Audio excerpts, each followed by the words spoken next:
Good evening, everyone. Roots Biotech Private Limited welcomes you all. Thank you for joining us today for today's webinar, taking out valuable time from your busy schedule. Roots Biotech is one of the leading provider of innovative solutions to various problems faced in the field by veterinarians.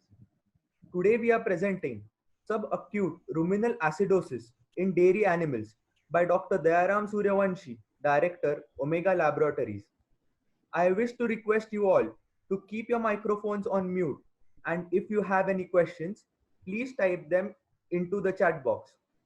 Also, we will have time for questions at the end. Dr. Dayaram Suryavanshi, today's speaker, has an illustrious career with a varied experience. After completing MBSc Pathology from Bombay Veterinary College, he was associated with the Bombay Veterinary College as a professor for 8 years. He has also taken a doctorate in veterinary pharmacovigilance.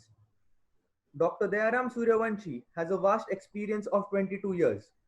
Sir has carried out more than 2.5 lakh blood sample examinations and more than 13,500 diagnostics post-mortem examinations.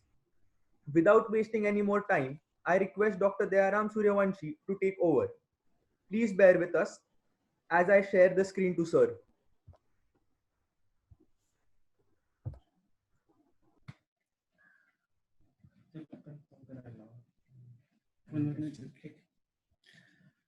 Good evening, everyone. Today we are discussing subacute ruminal acidosis in dairy animals. So as you know, Omega Laboratory is working in a rural area since last 14 years. Up till now, we have carried out more than 2.5 lakhs blood sample examinations and more than 13,500 postmortems in domestic animals. We have research collaborations with national, multinational pharmaceutical companies, and we are conducting clinical trials for their products also. Now, SARA, subacute ruminal acidosis. Without SARA, it's quite difficult to manage the farm. So maximizing milk production without occurrence of subacute ruminal acidosis is a challenging for most of the dairy producers. Then subacute ruminal acidosis is well recognized and economically important digestive disorders found particularly in well-managed dairy farm or dairy cattle farms. It is characterized by the episodes of low ruminal pH for a certain time in a day. So this is typical definition of SARA, we can say. You can see this is a one organized farm. SARA is said to be associated with inflammations of different organs, tissues of dairy cattle, and it is very significant value in the dairy industry, especially if we concern with the dairy economics, because it can causes multi-dimensional losses of the farmers, and definitely it is having the major role in the dairy economics. Here you can see some rumen and many things. There is absorption of the organic acids, we can say volatile fatty acids, degradation of many things, input of hydrogen ions. Then the saliva will act as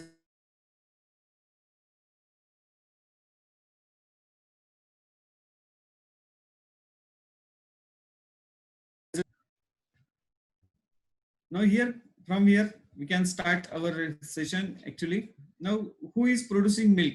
So every cow is producing milk. Yes, it's okay. It's definitely cow is producing milk, but beyond that, if you see so many things are there, those are can called as a hidden things. And as everybody knows, there are so many mites are there in the human beings. So we are saying that there are 33 crores of the gods are present in the stomach of cow. And what is that? that is nothing but the factory of rumen. Rumen is having the factory and which is working for continuously 24 hours. There is no any time, no gap, no lunch hours, nothing is there. So the rumen factory is continuous. Then digestion. So what that factory does the digestion of complex plant materials, which convert the complex material into the simple forms, which get easily absorbed in the intestines. And I will say, without microflora, the life has no any meaning in universe. Without microflora, life is not having any meaning in the universe. Any human beings, any life which is present over this universe required microflora. Without microflora, life is have no meaning. So here you can see some pictures of the factory. Here in factory, input is there, output is there. So in cattle, input are the feeds, ingredients, different types of feeds, maybe concentrate, maybe roughages, maybe green, maybe dry, minerals are there, everything is there. And it is nothing but the factory. And in factory, the all microbes can work on that ingested material by cattle. So it get degraded, it get changed, it get hydrolyzed. So many things are there taken place in the rumen. And finally, we can say this is a factory, ruminal factory, which is working for 24 hours continuously. Now, another factory you may know, that is the soil. So whatever the food that we are getting is from soil.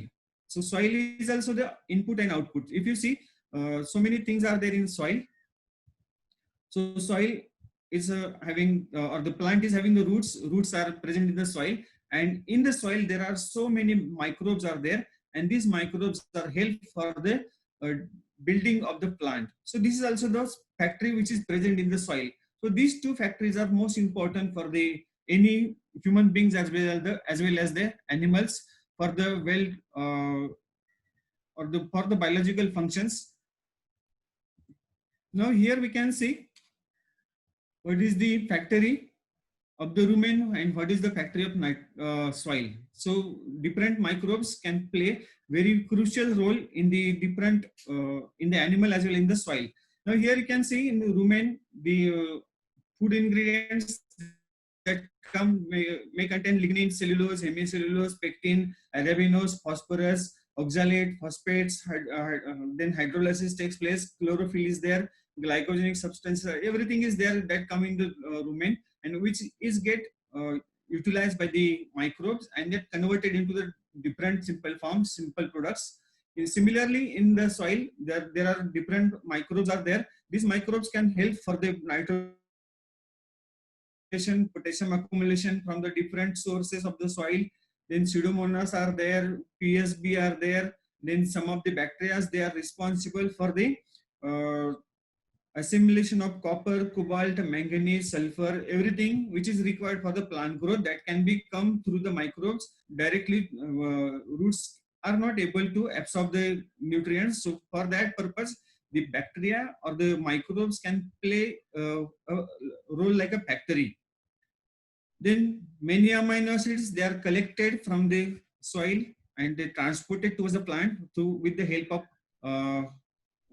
of the microbes. Then carbon is another function, and the another function is the water holding capacity. All these activities are taken place with the help of bacteria only. Now we'll shift ourselves towards the rumen. Microbiological properties of the rumen. So rumen is having number of microbes in the in ingesta or in the lumen of the rumen. So anaerobic fungi, the concentration and the numbers. So concentration is 10⁵, and there are 6 generation or the 6 genera or the 6 species of the fungi are there. Then bacteria 10⁻10 to 11, and more than 200 species are present in the rumen. Then there are macrophages are also present.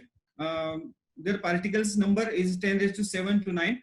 Then ciliated protozoas are also there, and there are more than 25 species of these protozoa. They are present in the rumen, and all these are acts as a 33 crores of the god, which can be utilized the different ingredients of the plants or the whatever we are feeding to the animal, and they're converted into the simple digestible type of material, and we will call as a milk and the meat, eggs, whatever things are there, or the output finally. So with the help of this bacteria, fungus, and the bacteriophage, and the anaerobic fungi, there is a proper digestion, or the proper digestion hydrolysis of the feed ingredients that will lead to the convert into the simple form, and which will get absorbed in the intestine. Then this bacteria is having the symbiotic activities. So they are maintaining the acid-base balance. They are maintaining the amino acid balance in the rumen. They are maintaining the nitrogen. They can lead to the hydrolysis. Some of the bacteria, they are acid-eating bacteria. Some of the bacteria are anaerobic bacteria. Then some bacteria are gas-producing bacteria. The precise concentration and population needed to maintain the ruminal ecology. So ruminal ecology is the most or the key factor for the all digestive disturbances. So including SARA. So for the SARA also, the optimum levels of all these bacteria, fungus, protozoa is most essential. Any change, any disturbances in the or the in this microflora may be high, may be low, is dangerous for the health of the animal, as well as the it will lead to the different consequences like a SARA. Now, subacute ruminal acidosis. So SARA. So here, non-structural carbohydrates and highly fermentable forage when fed to the animal. Generally, whenever there is a coarse, less number of the coarse fibers, inadequate chopping or mixing of the straws, then promote racing sorting, then early and mid lactation. Is the predisposition of the SARA. So animals which are in the early and mid lactation, they are mostly affected by the SARA. During subacute ruminal acidosis, the rumen pH depressed for several hours per day due to accumulation of volatile fatty acids, then insufficient rumen buffering mechanism. So the saliva may not be secreted. Then some of the bacteria which are eating the acids, they may under depression, and because of that there is a accumulation of acids. So then beyond that, SARA is characterized by the daily periods of ruminal depression or pH depression and below the physiological range. Physiological range is required to maintain the ecology of the rumen. Then in case of SARA, generally ruminal pH will stay between the 5.6 to 6 for 2 to 3 hours. Generally, on an average, 5.4 pH is considered as a pH for the SARA. So this 5.4 pH will be constant for SARA, and it will cause as a subacute ruminal acidosis. Then the buffering mechanism is exhausted. So some of the bacteria may die and they are not able to maintain the buffering action in the rumen, and because of that, the buffering mechanism is get exhausted and converted into the SARA. Then decrease base excess. Whatever the bases are there, the carbonates, these carbonates are get utilized by the whatever the acids are formed within the lumen of the rumen. So these get exhausted, and finally the SARA is developed. Now consequences of the SARA. So what are the different consequences? Consequences can be observed because of the SARA. So the first is the feed intake is depressed, reduction in fiber digestion, then milk fat depression. There is a low milk fat, then sometimes diarrhea, sometimes laminitis. So these are the common findings that can be, or the consequences of the SARA, which are observed in the dairy animals. Then the further complication of SARA is a liver abscess, formation of abscess in the liver, increased production of bacterial endotoxins, then inflammations characterized by the acute phase protein. So there is a release of acute phase proteins from the liver, and finally the overall condition is become inflammatory. So depression of feed intake, reduction of the fibers, milk fat depressions, diarrhea, laminitis, liver abscession, abscess formation, increased production of the bacterial endotoxins. Then the inflammation is characterized by the increased acute phase protein. So these are the characteristics or the consequences can be observed in case of the SARA. Now, how the SARA is developed? It is a complex process. How this SARA is developed? Definitely, it is a complex procedure, and it is having the multi-dimensional pathophysiology. So, multi-dimensional pathophysiology is there, and generally, it's quite difficult to understood, like other diseases. Say, for example, if you have FMD, you can see the clear-cut, the blisters are there, something is there, the salivation is there, the lameness is there. So, we are able to see that. But in SARA, for 3 to 4 hours, the animal is not showing any symptoms. So it doesn't respond anything. So that's why it's quite difficult to understood this SARA in general practice. Now we can see one by one the different aspects of the SARA. Now the main factor is the diet with the high energy density and rich in starch, which lead to the development of the more bacterial fermentation, bacterial digestion of these highly fermentable products and ingredients that lead to the increase in the volatile fatty acids in the rumen. Then change in the ruminal ecosystem. There is a change in ruminal ecosystem. It gets followed by destruction of the lower functioning of the some of the species of useful bacteria, protozoa, and fungi. So once there is a change in ecosystem of the rumen, definitely the species which are present in the rumen, they can work at a lower level, or they may become out of that is the effect of change in the pH, because all these bacteria and fungi, they are most sensitive to the ruminal pH. At the lower pH, most of the population of this bacteria and protozoa is get decreased. Generally, the protozoa plays most important role in case of the SARA. Now, if the pH is decreased from 5 to 6, definitely the protozoas are not able to do their normal functions. So after that, these protozoas, they are the main source of the nitrogen via consumption of carbohydrate and fiber fermenting bacteria. Those bacteria are fermenting the carbohydrates and fibers. These bacteria get eaten by this protozoa. So there is again change in the ecosystem of the rumen. Now after that, there is a dysfunction of the protozoa, lead to excess production of the volatile fatty acids, carbon dioxide, ammonia, methane, and lactic acid. So once the lactic acids are produced, again the ruminal pHs get changed.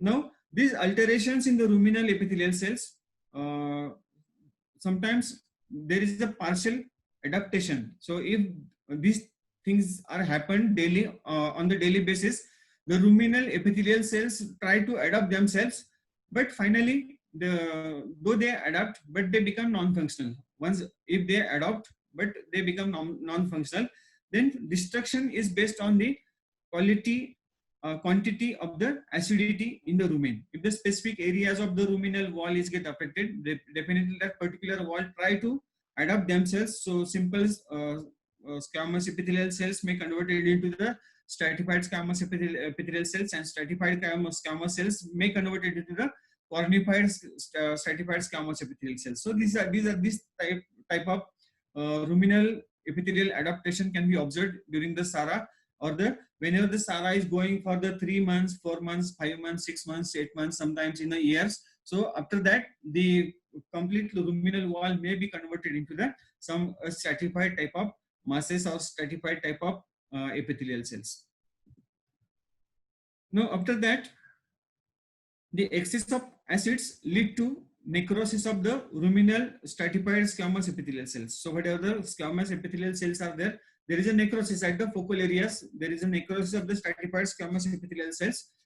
Then there is the absorption of the bacterial toxins, especially the lipopolysaccharides and some of the bacteria from the necrosed portion of the ruminal wall. So whatever the necrosis is there because of the acid, from that the lipopolysaccharides and some of the bacteria, they can get entry from the portal system. They can get entry into the portal system, and there is a systemic entry. So after portal system, some of the bacteria and toxins will reach to the systemic circulation and portal circulation.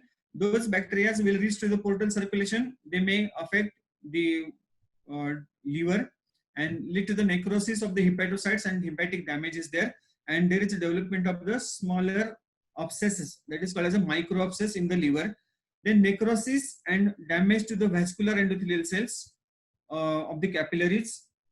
Generally, the end capillaries are mostly affected, and this is the consequences whenever these toxins and some of the bacteria will enter into the general circulation. There is a multiple or the multifocal acute inflammations in various organs. So multiple or the multifocal acute inflammation in various organs. So here we can see one by one. We'll take example of the mammary gland first. So mammary gland, vascular endothelial cells are under the damage, or they get damaged because of the acidic pH. Then less constituents. So everybody knows that for the production of 1 liter of milk, around 400 liters of milk should be passed through the udder. So during that process, if the vascular endothelial cells are damaged, there is a poor filtration, we can say. I will not go in detail for how the milk is produced, but I can say just simply the filtration of milk is improper. So the constituents which has to pass from the blood to milk is get less. So there is a poor filtration of the blood, and definitely the milk will have the less fat, then more sodium will be there. Less fat and more sodium. Then because of that, there is a change in the physicochemical properties of the milk. There is a change in the physicochemical properties of the milk. So definitely the poor quality of milk with the more sodium, less protein, less lactose and less fat. So that is one of the characteristic feature of the SARA. So most of the times, if the overall herd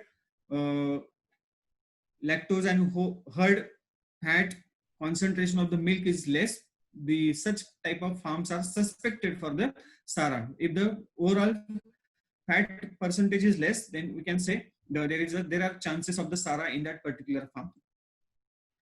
Now the laminitis, the lamina, generally everybody knows the vascular endothelial cells are there everywhere. So because of the acid, again the acute inflammation can take place in the end arteries of the lamina.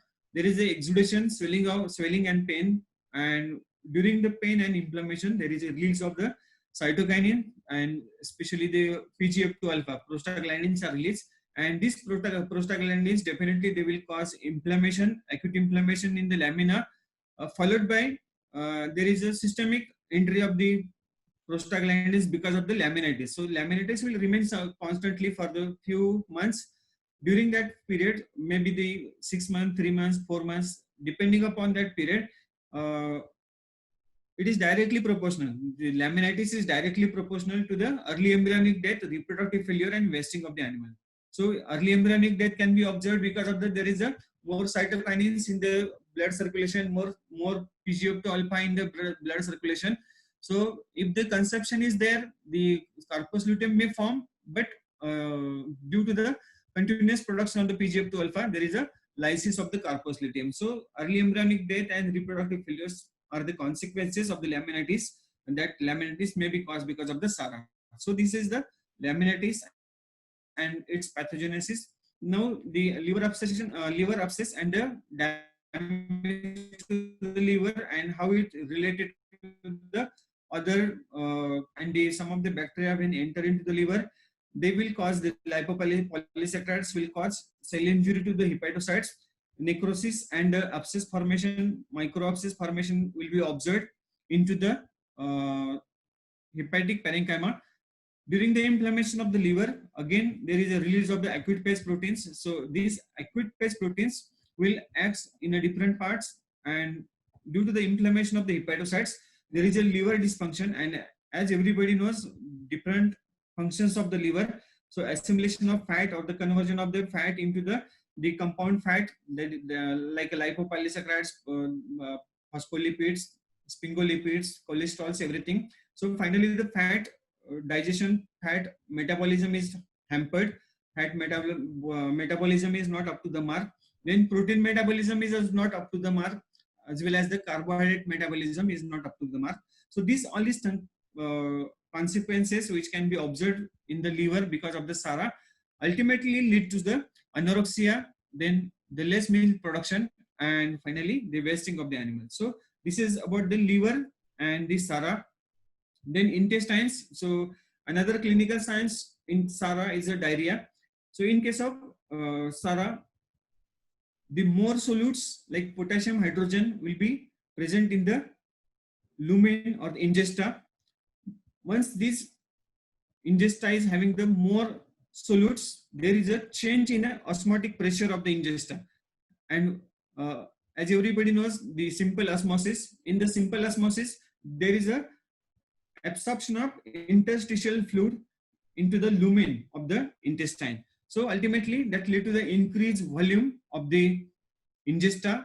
Once there is an increase in the volume of ingesta, there is an initiation of the peristaltic movements. And once there is a more peristaltic movement, that lead to the diarrhea, and due to the increased peristaltic movements and the change in osmotic pressure, there is a less absorption of the water because of the more solutes are there in the lumen of the intestine. So the less absorption, but the volume is more, increased peristaltic movements and lead to the diarrhea. So this is the clinical, pathophysiology of the diarrhea. Now, everybody may have some questions like the how it get restored. There is a restoration. So the SARA can be observed for the 2 to 3 hours, or after 2 to 3 hours, the SARA it gets subside and animals start taking the feed. So this is observed because of that there is a natural restoration of the SARA. So there is a excessive salivary secretion, and especially the bicarbonates, which can act as a buffering. So once it is a phenomenon, whenever there is a more acidic incidence observed in the stomach or the rumen, there is a secretion of saliva. So saliva is get secreted and lead to the try to buffer the rumen. So after 180 minutes after the taking food, so whatever the a small particulate size foods or acidic food is there, it get passed from the rumen to the reticulum and go to the intestine. So it gets flushed. So we can say the downer or the dependent portion or the acidic portion, which is get finely so finely particles of the ruminal contents, it get flushed into the lower ingesta, lower intestinal tract, and once they get voided or get once the ruminal ingesta is get removed into the other get opened into the lower tract or get flushed into the lower tract, it lead to the change in the pH, and the some of the bacteria and protozoa which are having at the minimal functions, they again become activated, and once they become activated, they start again the utilizing the microflora, utilizing the bacteria, and ultimately they try to maintain the acid, maintain the ruminal pH, and again there is a reactivation of the microflora, and definitely the animal is start again the feeding after 3 to 4 hours after the showing the episode of the SARA. So this is a natural restoration. Now here we can see some important things. So here you can see the normal protozoa and microflora. You can see some of the bigger things. So big are the ciliated protozoas. So here these are the big ciliated protozoas. You can see very medium size and very small also. So very small protozoas also, small bacteria are also there. These are the ciliated protozoas. And in between you can see some are coming, some are moving here and there. So all these are the, we can say 33 crores of the god which are present in the rumen of the animal. So here you can see some big, some small. They are continuously moving into the rumen. So if you can see, some are having the green color, some are having the brown color, some are having colorless, some are shining. So individual, each and every protozoa is coded for the typical type of function. So it is said that you should not change feed directly. Means today we are feeding the maize and tomorrow if you start jawar, then these protozoa, they don't know that what to do with the jawar. So the thing is that you should change the feed slowly. So this is the fact to maintain to control the digestive disturbances in the animals. So whenever you want to change the feed, because what you have to do, you have to try to make them, these protozoas, try to make them what we say typically, give training to them that from tomorrow there is a change in feed, so little bit change in the feed will be there from tomorrow, so they will adapt themselves. So because they don't have enzymes to digest such type of feeds whenever there is a sudden alteration in the feed. So to change the feed daily, you can start from 5%, 10%, 20%, slowly. After 2 weeks, you can completely change the feed. The reason is that the bacteria, protozoa, everybody is in the rumen, is coded for the different type of function. So if you suddenly change the function, the animal will have the digestive disturbances. So this is the normal microflora which is observed in the animal. Okay, you can see the ciliated bacteria. Here, if you see carefully, you can see these bacteria, these protozoa ciliated protozoa, they are able to catch some of the bacteria, they can eat bacteria. So generally, those bacteria, they have completed their lifespan, they are eaten by these type of protozoa. So again, they will convert it into the amino acids. So this is the ecosystems. So they're based on function of each and every one.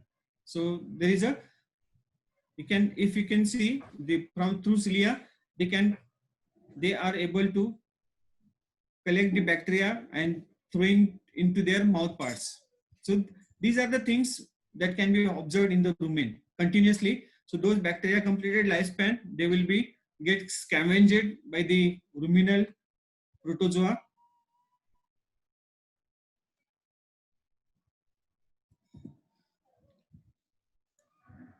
Again, another group of protozoa you can see.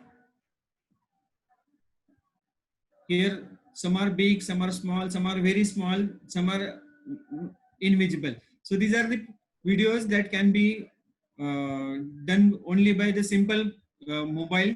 It has not required any special instrument, but on the mobile, all these videos has been done. You can see.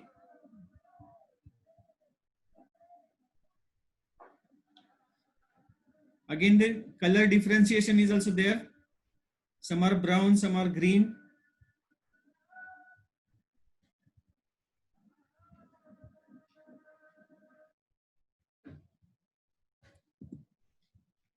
Okay, now what happened whenever there is a SARA?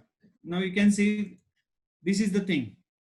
Now in the last 3 videos, you are not able to see the bacteria. Now here you can see the bacteria are more prominent and the number of bacteria are more. But here, if you see at the background, the protozoas which were moving earlier, these protozoas get died or they are become inactive. Now here you can see the only bacteria, they are moving here and there. So all these bacteria are there producing lipopolysaccharides. Whenever SARA is there, this bacteria can multiply and produce more acids.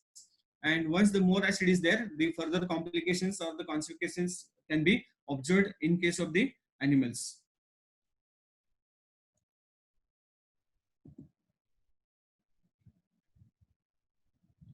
Okay, now after that, we will see the symptoms of the SARA. Symptoms of the SARA. So symptoms are there generally transient type of symptoms are there, and generally it is characterized by the reduced rumination. For that particular period, 3 to 4 hours, animals stop rumination, stop cud chewing. Then mild diarrhea is there, and whatever the diarrhea is there, there are feces are foamy feces are there. Sometimes it contains the gas bubbles. Feces are foamy and contain the gas bubbles. Then there is a presence of undigested grains. The undigested grains are there. Generally, the size of undigested grains are less than 1/4 inch to 6 millimeter. 1/4 inch or the 6 millimeter in size. If you sew the fecal matter, you will get a lot of undigested grains. Then in long term, dairy herds experiencing SARA usually exhibit secondary signs of the disease. So secondary signs of disease that we have discussed, the liver obstruction, laminitis that can be observed. Usually 3 to 6 months required to show the typical signs of SARA. So typical signs of SARA will require 3 to 6 months. These secondary signs includes episodes of laminitis, weight loss, poor body condition, despite of good energy intake. So animal can intake of the energy will be optimum, but animal is becoming poor, or the body condition become poor, and the unexplained abscesses. So the abscess are formed in the liver and as well as in the lamina. Now these are the symptoms. So generally the transient stop in rumination, mild diarrhea, foamy feces, appearance of undigested grains. Then the SARA required 3 to 6 months to develop the another consequences like laminitis, liver abscession, abscess formation, and poor body conditions. Then diagnosis, they quite difficult to diagnose in early stage because it may confuse with the other type of infections. Then after 3 to 6 months of the regular SARA, some of the criteria can be used to diagnose the case of SARA clinically, but they quite remain undiagnosed in sometimes, or for sometimes it may be undiagnosed, but it can be diagnosed based on the herd fat analysis. So whatever the milk fat is there, the milk fat analysis of the farm, so that will be less. Then reduction in milk production, frothy feces, wasting, and lameness. So these are the clinical signs that can be observed in case of the animals. So milk fat will be less, reduction in milk production, frothy feces, wasting of the animal, so the body condition become poor, and lameness. So lameness is not responding to the any kind of treatment. So if you follow so many treatments, there are very less chance to recover the animals from the lameness. Then laboratory diagnosis, generally ruminal pH, but at field level it's difficult to find out the pH also sometimes. So no doubt some of the veterinarians are regularly observing the ruminal pH. So ruminal pH will remain 5.2 to 5.5. On an average 5.4 in case of SARA. Then ruminal polysaccharides will be increased, ruminal microflora composition will be decreased, then ruminal fluids composition in the sense useful bacteria and protozoa fungi will be reduced. Then ruminal fluids temperature, so generally in case of SARA there is an elevation of ruminal temperature. Then urine pH, this is also one criteria, but it is not constant criteria. So urine pH, sometimes you may find acidic, but sometimes you may not be, but it is one of the criteria. See, in all cases you may not get the acidic pH, but in some of the cases you may get the acidic pH in the urine. Then increase fecal polysaccharides. So as we know, more polysaccharides are produced by the bacteria. So same type of polysaccharides can be observed in the fecal matter. So you can diagnose the case with the help of polysaccharides. Then the simple diagnostic tool is the identification of grains, undigested grains. So this is very commonly type of routine practice of our field veterinarians. Just take a dung or the material, add some water and sieve with the regular sieve, and you will find a lot of grains can be observed into that sieve. So this is a typical criteria you can use for the laboratory diagnosis of the diagnosis of the SARA. There is no specific test we can say for the diagnosis of the SARA. Ruminal pH is one, and the other things may require some special type of instruments, and that will not be possible at the field level. Now, many times it is said that only dairy cattle are affected by SARA. No. So other animals are also affected by SARA. So these animals includes breeding bulls, especially buffalo bulls, desi bulls, then race bulls, generally the animals which are used for the race purposes. Then these bulls are generally fed with the excessive concentrate and excessive grains, more than 8 to 10 kgs per time per day. So it's a heavy, huge diet. Then rams, the stall fed rams, then the bucks, the stall fed bucks, and generally they are these bucks generally used for the eat purpose. Once in a year sale is there. Some farms are rearing the bucks or the male especially for the eat purpose. So in such cases, there is a chance of the development of the SARA in such type of animals. So here some of the pictures of the buffalo bull, the breeding bulls we can say, then the racing animals, and again the heavy breeds of the goat and sheep. So these are the animals other than dairy animals, they are affected by the SARA. Now, how to manage the SARA? So SARA can be managed with the animal management and non-animal managemental aspects. So animal management includes age-wise separation, physiological stage separations, dry cow separations, lactating animal, pregnant animal, and proper exercise. So generally, in organized farm, there are separate divisions. The lactating animals are keeping separately. Lactating and pregnant animals are keeping separately. Then the only pregnant animals are keeping separately. But those people are not doing this practice. They should follow this practice because the ration content of the different physiological state is different. Physiological stage is different. So dry cow required special ration, lactating cow required special ration. Then the pregnant animal required special ration. So generally, if the single ration is fed to the all animals in that farm, such type of problems can be observed.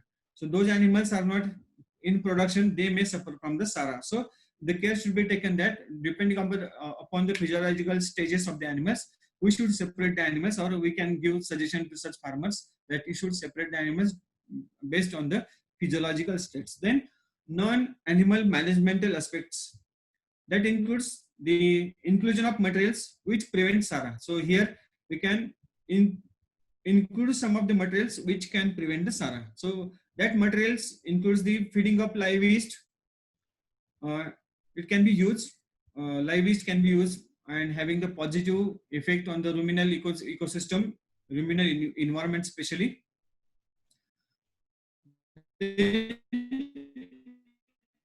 Sodium bicarbonate, it is one of the remedies generally used in the feed or the ration of the animal to prevent the SARA. Then its efficacy is quickly decreased. Now what happens if the generally it is observed in the dairy farm which is having the TMR.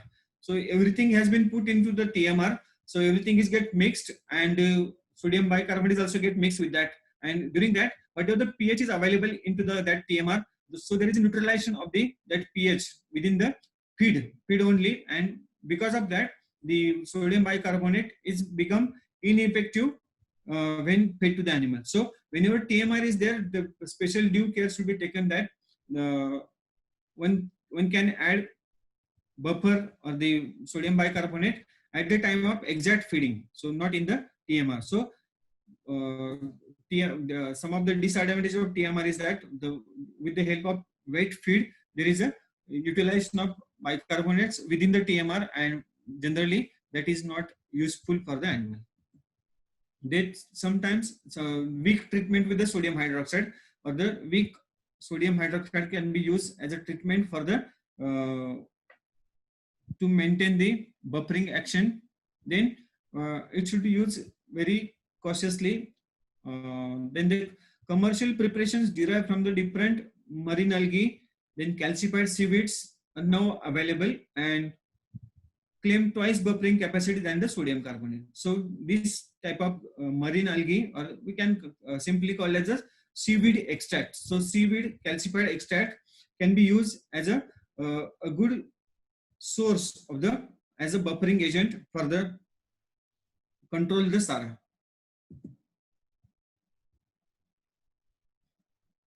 Then if you see NRC, so there is a recommendation that to use the fibers, especially the fibers which are required, and these fibers are the NDF fibers. NDF fibers should be 27 to 30% ration dry matter on the dry matter basis.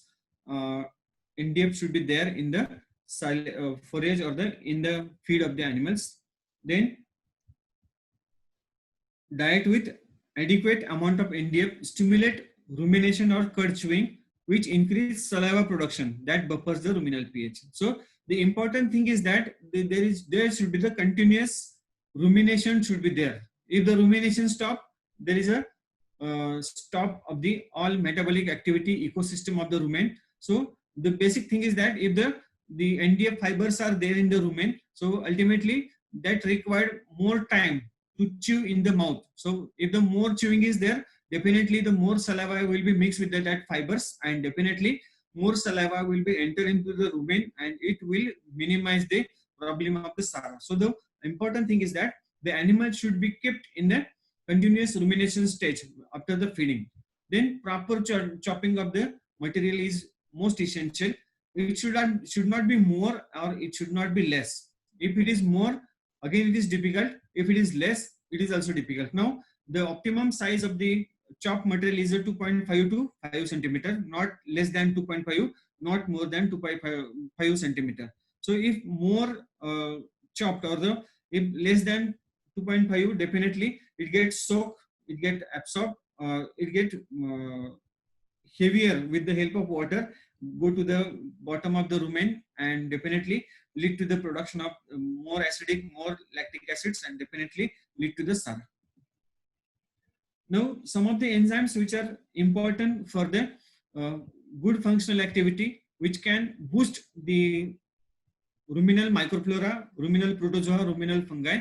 So these enzymes will help to the all bacteria, fungus, and the protozoa which are present in the rumen, because during the SARA, there is exhaustion of all these elements in the rumen. So if you give enzymes externally, these enzymes will help to maintain their health or maintain the health of the ruminal microflora. So these enzymes are the cellulase, xylase, protease, alpha amylase, phytase, lipase, amyloglycosidase, then pectinase, hemicellulase, phosphatase, and acidophytase. So these are the enzymes can be used to control the SARA in case of the animals. Then buffers, as usual, the sodium bicarbonate, then trisodium citrate. Then some of the natural buffers, they are derived from seaweeds that we have discussed earlier, and they are having the with the calcium. So because of the natural activity, they will have more buffering action than the sodium bicarbonate. Then sodium hydroxide treatment, generally it should be carried out very cautiously. Weak alkali can be used, less than 1% or less than that can be used for the treatment over the fibers or the forage. These are the buffers. Then the live yeast cultures and probiotics. Lactobacillus, Streptococcus species, Aspergillus species of fungus. Then cobalt and zinc converting bacteria. Then moss, the mannose, oligosaccharides. They can be used as another supplementary things for the maintenance or the control of the SARA. So here again, all these things which will be whatever the things we have discussed, the enzymes, then the buffers, then the live yeast cultures, they are blended in one product of the roots. The name of the product is Ruzyme Fort. So here you can see in the label, already it has been mentioned. Unique combination of the live yeast culture, probiotics, vitamins, blend of enzymes, fiber digest, and buffers. So this is typical type of material which can be used for the control the SARA. So here the doses and everything has been given. If the typical case of SARA is there, you can give 100 gram of the Ruzyme Fort for 3 days. And if you want to prevent the SARA, you can give 20 gram of this same powder for daily on the basis of 20 grams per day per animal. Now, so here I will give some clinical trial report which has been carried out at our facility. So clinical trial report on the Ruzyme 4 has been carried out, and it was observed that the Ruzyme 4 is able to maintain the ruminal pH by 100%. So after examining the ruminal pH, examining the different microflora and everything, so it gives the 100% read from the ruminal pH. So ruminal pH will be maintained immediately after feeding the Ruzyme 4 within 5 to 10 minutes. Maximum 30 minutes are required to maintain the ruminal pH by feeding the Ruzyme 4. Then leanness percentage, the regular feeding or the prevention feeding is able to control the problem of lameness because of SARA in 89% cases. Then the production up to the mark in 96%. So whether the overall herd health or the herd production is there, it will be maintained by giving the regular dose of the 20 gram.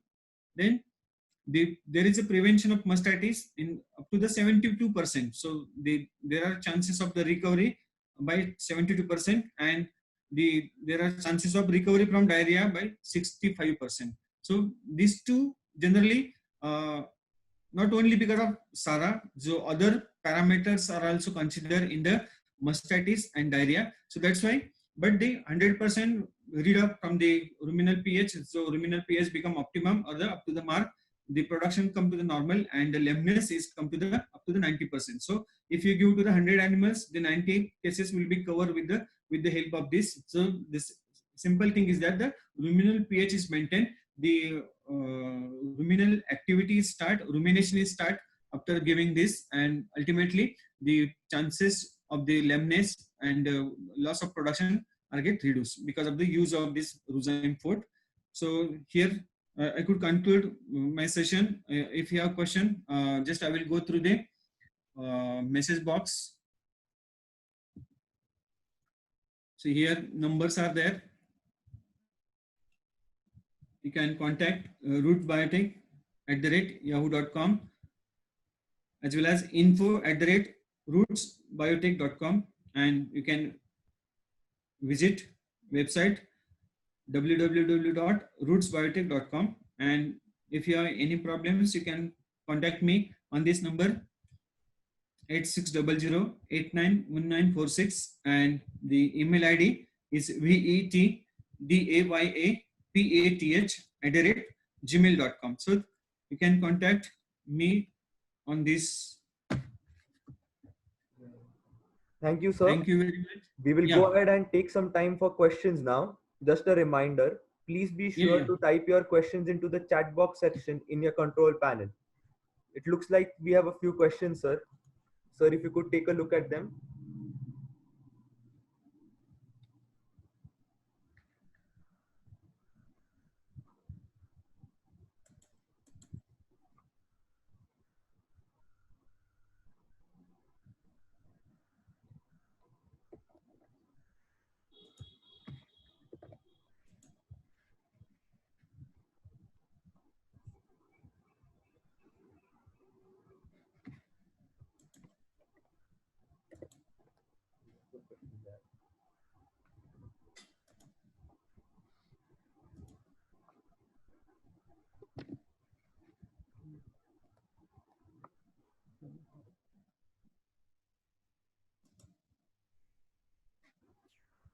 Sir, can you see the questions? Yes.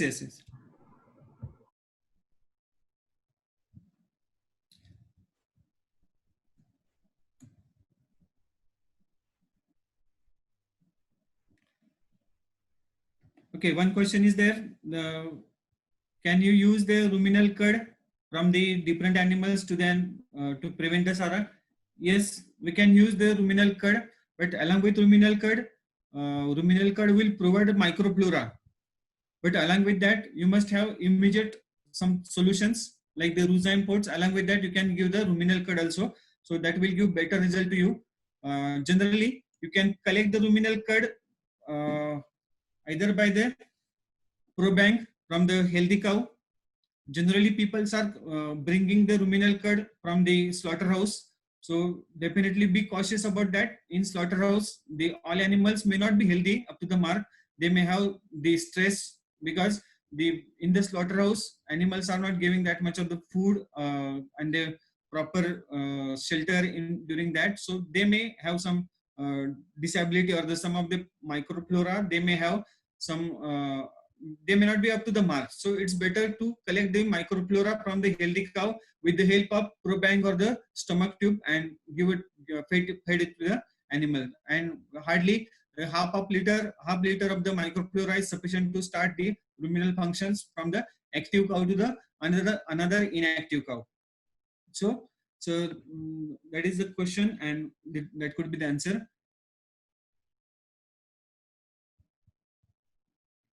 So another question is lactobacillus. Yes, different lactobacillus species are useful for the maintaining the SARA. Not only the lactobacillus, so it is a comprehensive approach should be there. All comprehensive type of bacteria, fungus, protozoas, then the buffers. Everything is required to control the SARA. Not only the single bacteria.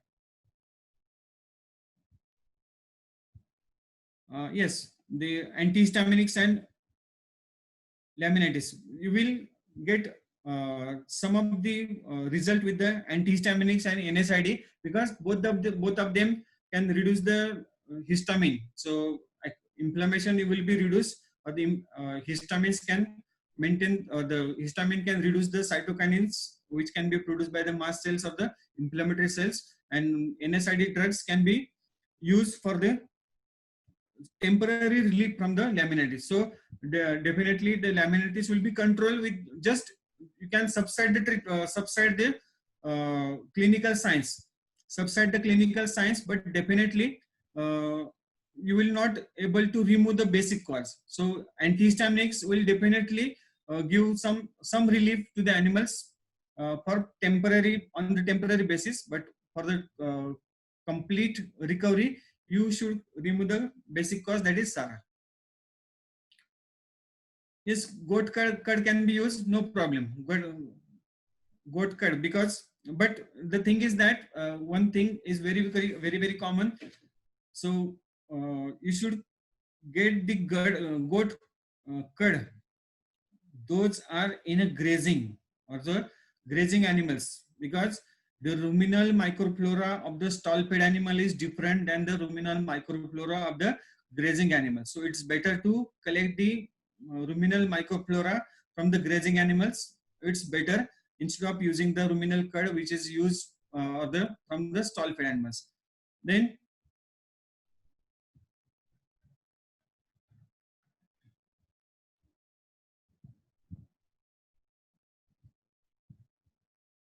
yes, SARA can cause the unestrus and the repeat breeding. So the basic reason we have discussed earlier, but again I will say the SARA will release, in short, SARA will lead to the release of cytokinins and prostaglandins. That cytokinins and prostaglandins will adversely affect the corpus luteum or the luteal phase of the embryo or the luteal phase of the pregnancy. And if there is continuous release of the prostaglandin, definitely the corpus luteum will not be remain viable, and that lead to the anistus and the repeat breeding constantly.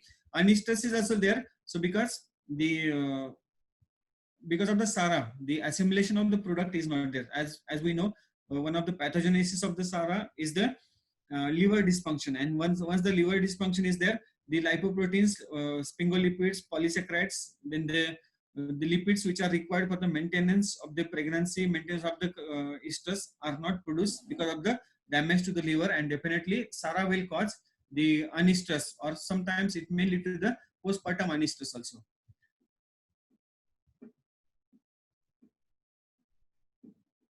Yes, the one and common question, the SARA is one of the reason for the bovine infertility and the anestrus. Can we suggest bicarbonate on daily basis? Yes, you can give the bicarbonates because it is one of the factors which can be control the ruminal pH.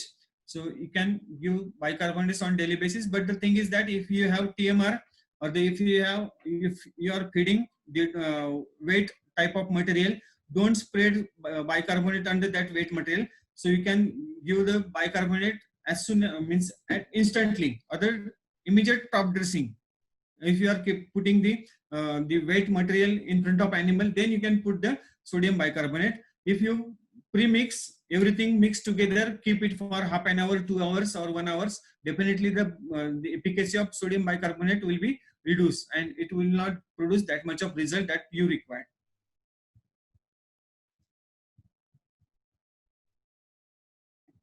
The another question is that why the Ruzyme 40 is not advised in the bloat, because in bloat already there is a presence of gas bubbles into the rumen.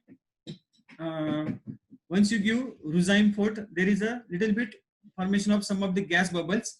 So definitely, if the already gas is there, you should not increase the gas amount. So in case of Ruzyme 40, if you feed to the animals, the gas bubbles are formed with the help of some enzymes and the special type of buffers they has been used into the Ruzyme 40. So it is not advisable in bloat, because in bloat already the rumen is filled with the gas. So Ruzyme 40 will produce little bit gas, not big gas. Don't be bothered about that. It will not be that much of gas, but the small quantity of gas will produce.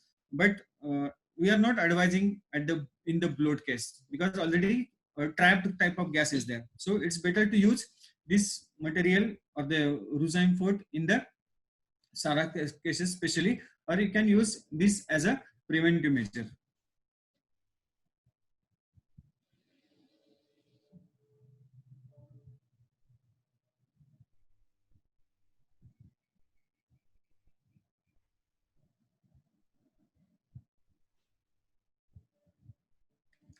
Okay, how seaweed can control the SARA? So not only seaweed is one of the buffer or the buffering type of material which can be collected from the seaweed. So how it collects means it's a phosphate ions are there. There is an exchange of phosphate ions and carbonate ions, and definitely that lead to the change in pH of the room, because they are having the little bit slow releasing. So they are in the form of complex material. So once they reached in the moist material or the moist environment, then they will start dissociation, and after dissociation they start the change in the pH of the rumen.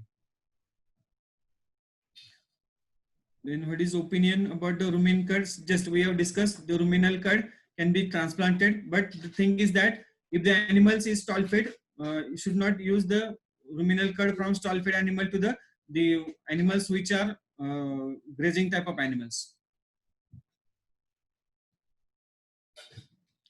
Then differential diagnosis of the SARA.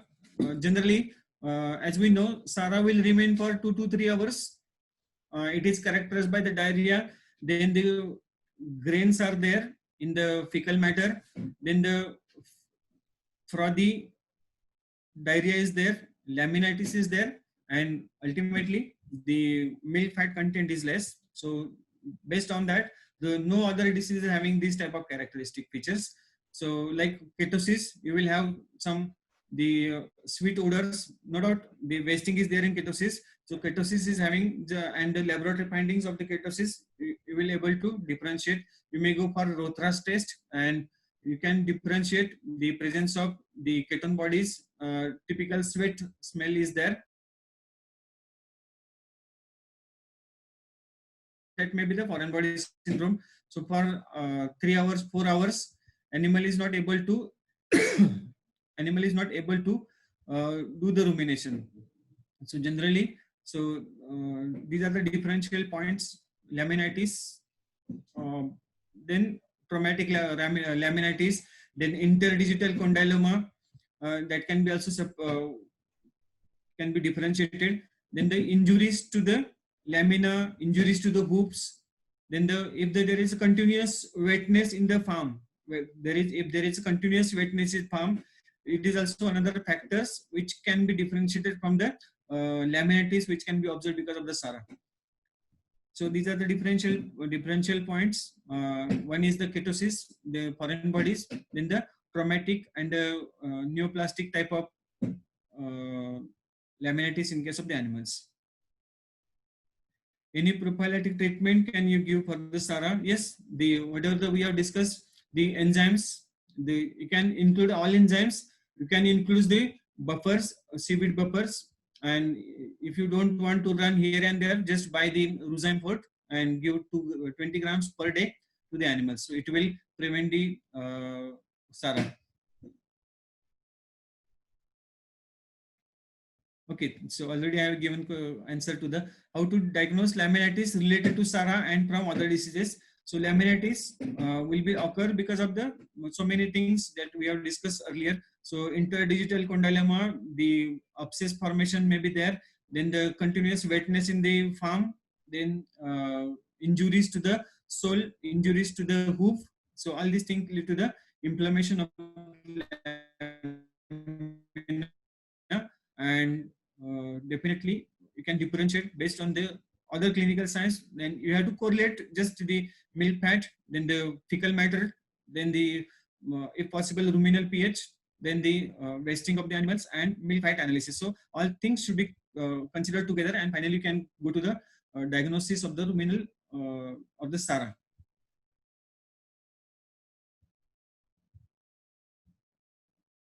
Then another question, except early embryonic mortality, which is the mainly due to the release of PGF2 alpha, does SARA possess any detrimental effect on fertilization on any study regarding this? Yes, as the PGF2 alpha is a key thing in every reproductive cycle or the maintenance of the reproduction. Say for example, if the inflammation is there, acute inflammation is there, abortions are there. Now, for the maintenance of the pregnancy, you must have the active corpus luteum, which can produce the progesterone. So, for the maintenance of the progesterone, there should not be any prostaglandins by any means. So, if there is a acute inflammation, acute laminitis is there, or any other type of acute inflammation is there, maybe abscess is there, maybe the mechanical injury is there, in everything there is a release of the prostaglandins, and there are chances of the abortion or the early embryonic mortality if the cattle is pregnant. Now, in case of the SARA, definitely there is a continuous release of the PGF2 alpha. So, laminitis is there, the ruminal acidosis, ruminal necrosis is there, absorption of lipopolysaccharides are there, more lipopolysaccharides are absorbed, and definitely there is a damage to the vascular endothelial cells. Now, the basic thing of inflammation is there. Once there is a release of, once there is a damage to the vascular endothelial cells, the platelets and the first line of defense, we can say the neutrophils, then the other things can come in the pictures, and they will produce typical type of inflammation, and any inflammation is there, or without PGF2 alpha, no inflammation is there. So the SARA is a characteristic feature having the multi-dimensional inflammatory effects throughout the body. So during the SARA, there is a continuous release of PGF2 alpha, and that lead to the multi-dimensional pathology, which includes early embryonic death also.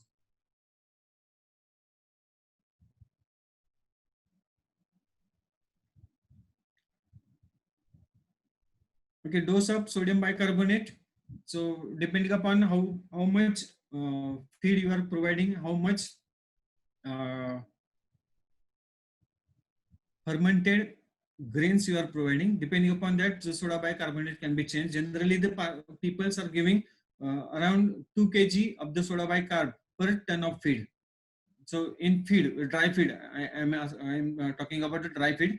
If you want to give on daily basis, you can give around 30 gram to 40 gram of the soda bicarb on daily basis to the every animal. This lactobacillus we have discussed. In SARA, causing laminitis, antihistaminics we have discussed. Okay.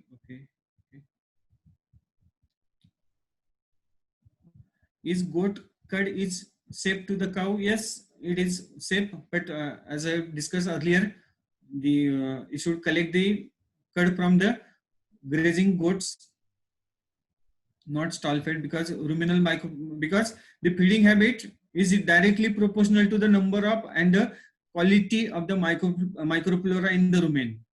If you are feeding the only concentrate and the very less foodstuffs, so the microflora is habitual to that kind of feed only. If you are giving the that kind of microflora to the regular animals, those are feeding on the green and the regular type of food, definitely that microflora will not be work. So just match the environment situation for the both the things. So that is most important, because that microflora is also new to the cattle. No doubt these similar species are there, but the feed content of the rumen is different. So that's why be careful that while transplantation of the microflora, just keep in mind that you should collect from the same environment, we can say. If the stall fed animals there, then you can collect the ruminal flora from the stall fed animal. If the grazing type of animals are there, you can collect the microflora from the grazing animal. That is very simple.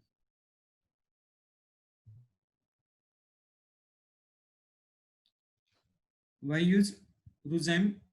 Is it easily available? Yes, the numbers has been given over here.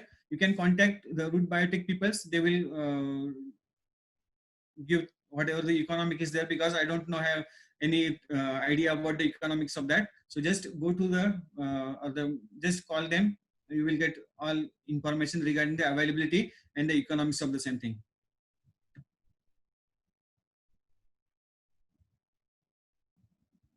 Yes, infertility we have discussed already.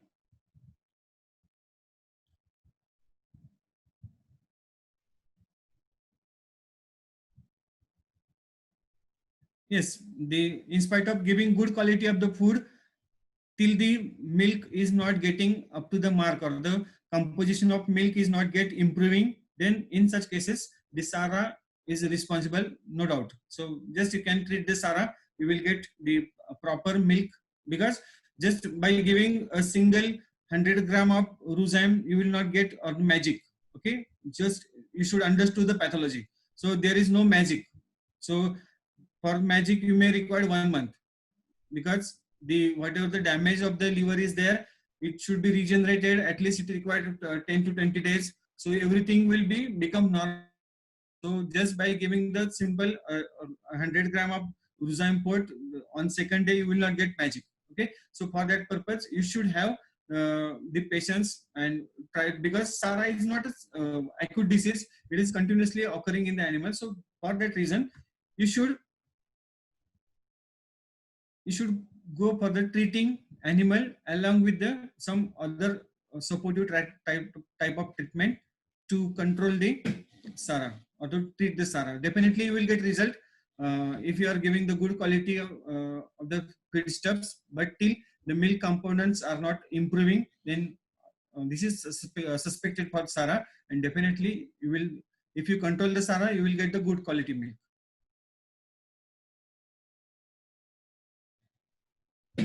Ruminal curd used for increasing microflora. Yes, we have discussed already this thing.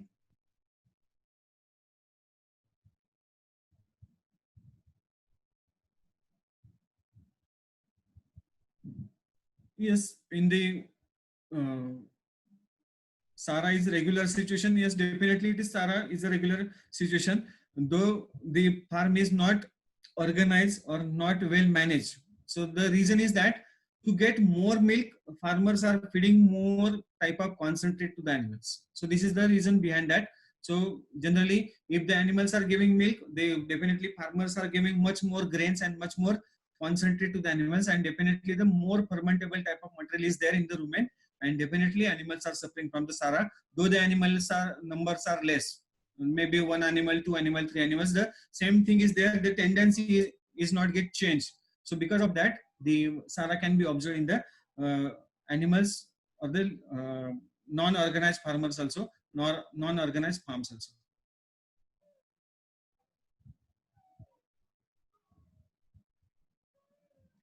Yes, we have discussed the enzymes. So already I have given a list of the enzymes. So all these enzymes are the exogenous enzymes, and they can directly help to the ruminal microflora. So they can take some portion of the digestion hydrolysis will be taken by this enzyme. So there is a little bit relief to the microflora. So they will not be get exhausted. So that is the role of the enzymes, exogenous enzymes in case of the SARA.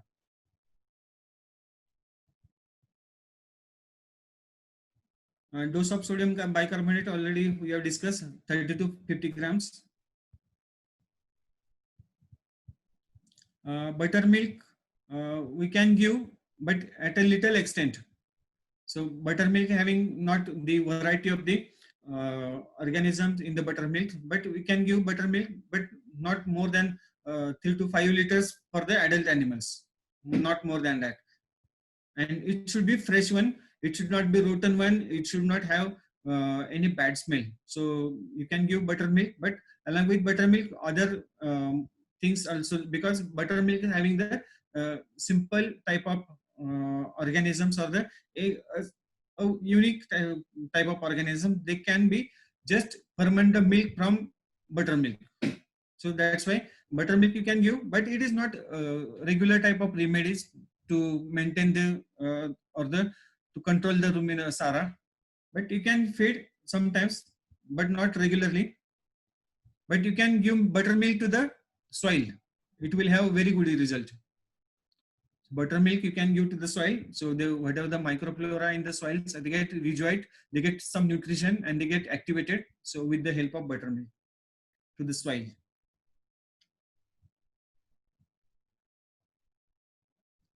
Ruminal movements are gets changed in SARA. So there is a stasis of the ruminal movements because of the acid. So once the acids are released, the local release of the cytokinins and the pain is there, and because of the pain, so you must be knowing that the one of the feature of the pain or the feature of inflammation is the functionalisa or the loss of function. Functionalisa is there, loss of function is there because of the SARA. So once there is a inflammation of the ruminal wall, the motility of the ruminal material is stopped, and definitely as the ruminal motility is not there, definitely no rumination is there. So that's why the ruminal motility is seized or the get stopped.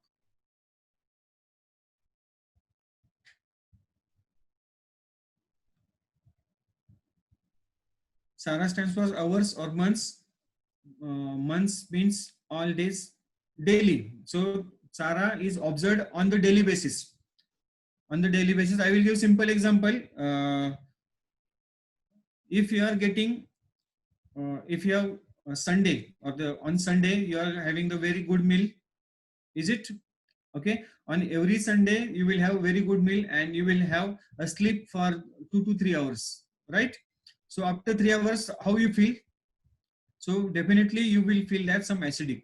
You feel acidic. The same thing is happened with the animals. So if you are feeding the animals with the concentrate or a good digestible fermentable products, so after feeding, so this mechanism will start once the food is reached to the rumen. So after 1.5 hours it will start, and it will be remain for the 3 hours or 3 to 4 hours daily. As after 3 to or generally after 80 minutes, there is a flushing of the ruminal content into the intestines or into the lower digestive tract, and once it get voided into the digestive tract, it lead to the relief from the immediate acidosis. So again the animals start feeding, and animals start feeding after 3 hours of these episodes. So these type of episodes are continuously going on the daily basis, 3 to 4 hours daily for so many months or so many years also.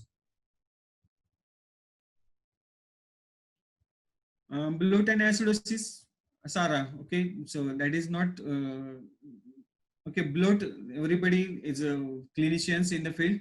Bloat is definitely, there is a inflatation of the rumen, enlargement of rumen, and SARA, there is no enlargement of the rumen. There is a temporarily stasis of the ruminal activity.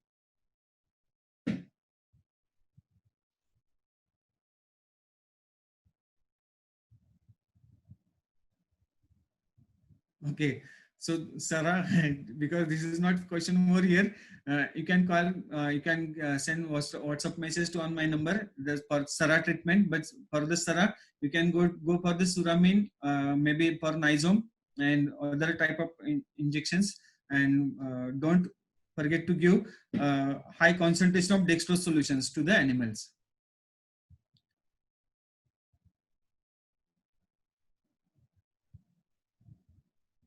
Can we give this product for the prevention of mastitis? Yes, definitely we can use this. This could be the last question, I think so. So we can give this prevention. So basic thing is that we are try to make the rumen active with this product. So one of the consequence of the SARA is the mastitis and the low composition of the milk content. So if you give this product, definitely the pH of the blood, pH of the milk, pH of the ruminal content is get changed, and after that, or it comes to the normal, and once it become normal, the all functional activity, production activity come to the normal, and definitely we will not have much more problem of the mastitis. So in case of mastitis, in combination with laminitis, in combination with SARA, you can give these products. And if you don't have SARA, if you give these products, nothing harm will be happen. Definitely it will increase the activity of the rumen, and definitely it will help to control the mastitis.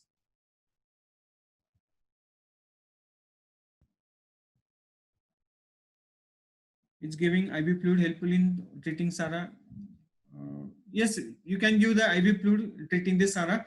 Generally, the normal saline you can give to maintain normal saline along with the soda bicarb. You can give intravenously to control the SARA, but SARA is not the what we say, the acute disease. So generally, it may not be diagnosed at the field level, because generally farmer will call us. We will go to the farm, and farmer will say that morning cattle ate something and it remained as it is for few hours, and up to you reach over to the farmer's house, the animals may become recover. So these things can be happen with the SARA. So that is the 3 hours episodes generally observed in the cattle after feeding of the grains or the feeding of the concentrate, or after the feeding. So there are less chance to become activate, or the chance to give treatment IV fluids and the soda bicarb IV. But definitely in acute ruminal acidosis, you should go for type of fluid. Sometimes you may go for the ruminectomy also, and soda bicarb in excess. So these are the things can be used in case of the SARA. But the prevention strategy is most important for the SARA. Instead of the treating the SARA, definitely you can treat the SARA with the help of IV fluids, then the soda bicarb and the other things which can maintain the normal health of the rumen. D25 need in ruminal acidosis treatment. Yes, you can give as an instant source of energy for the animals, because to rejoice some of the cells which are in the inactive stage. So along with that, it's better to give excess of the saline, basically the elemental salines we can say, having the normal salines. It's basically normal salines you can give in large quantity. So whatever the acidic pH of the blood is there, it come to the normal along with the soda bicarb. Dextro 25 will give additional benefits to you.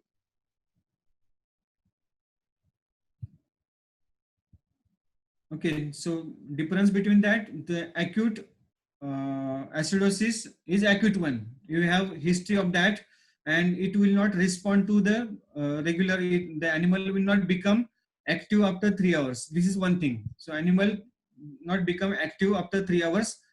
So animal will be remain constantly in the acidic ruminal pH, and generally the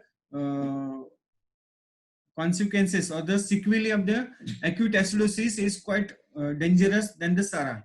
In SARA, generally deaths are not observed, but in acute acidosis, generally death can be observed if not treated immediately.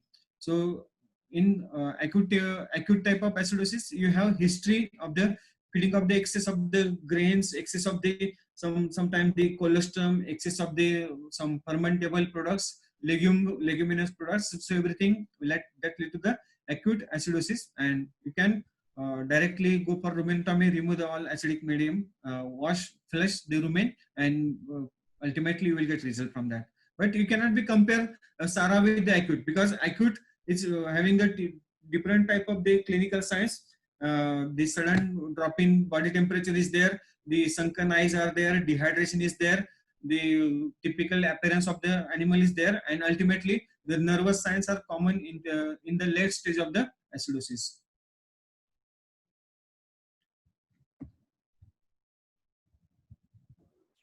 Okay, thank you very much. Ultimately, Thank you, sir. Thank yeah, you, sir, for a very valuable and knowledgeable presentation and your webinar. Thank you, everyone. We appreciate you being here. Sir's prior webinars have been uploaded on Roots Biotech's YouTube channel. If you have missed those, you could take a look at those, please. And thank you once again for joining us for today. And we will see you next time. Thank you, sir. thank you very much.